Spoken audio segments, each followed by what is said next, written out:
Hey guys, it's Carter. Welcome back to the channel. Hope you guys are all having a fantastic day today. And guys, we are starting a new $1,000 small account challenge, meaning we recently funded a Moomoo account with $1,000. And over the next year or couple months or however long we want to do this challenge, we're going to place trades. We're going to grow this account. So we took our first trade like a week and a half ago and we just sold it. So we're going to show you guys our full strategy, the full approach, the profit, the loss if we take a loss, when we take a loss, the full strategy behind this, guy. So I'm excited for this challenge.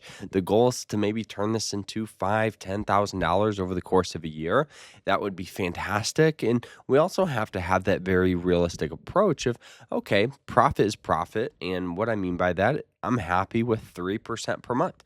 The top 5% of all traders in the world make 3% per month. So with this trade that we recently took, making a little over 7%, I'll take any day of the week. So I'm very, very happy with this trade. So I hope you guys enjoyed this. Smash that like button, subscribe. And if you want to learn more about trading, like how we find these stocks, the strategies and approach, check out our school. We have an awesome sale going on.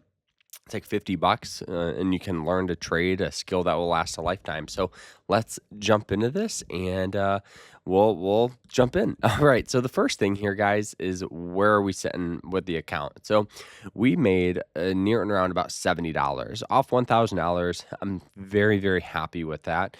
And like I said, the 3% rule really sticks with me. If we're up, if we're profitable, if we're making money, I'll gladly take profit, even if the stock's going up and I just, honestly just want to lock in, especially with these small accounts. You got to be on the head about being profitable. You got to choose those quality plays. So what are some things I do? I always have a checklist. So a set list of criteria before ever placing a trade is crucial for growing a small account. So with the position HIG, which we took here, the first thing we had to do is make sure we had an account that offered fraction shares or a broker that offered fraction shares. So I used Moomoo. I'll put a link to them down below if you guys want to start trading. But the next thing here is trends. I'm always looking for a stock on an upward trend. You can see we've gone from lows at 104, highs at 144. So I knew we had buying pressure behind this. The next thing is support. Support is just where a stock has recent tendencies of getting buying pressure. This could be a certain price indicator, moving average line, whatever it may be. With HIG, you'll notice this red line. This is a 200-day EMA line. Now, you can see it hits it several times, and what happens, right? It hits it, buying pressure, buying pressure, buying pressure, buying pressure, buying pressure, buying pressure, buying pressure. So I knew we could get some sort of move, right, going in this upward direction here. So after that, we went ahead and we looked at the RSI, which is just a momentum indicator. So at the time here is trading for about a 28. Historically, anything under a 40 or even a 35 is an undervalued point for the stock, right? If we just go back and we look at recent times, it was at a 28. That's back in pretty much in this range right in here, where we saw a huge amount of buying pressure, right, shortly after here. Another one in here where the stock was trading there went all the way up. So I knew we could get a move going higher. After that, we went to a lower time frame like the hourly.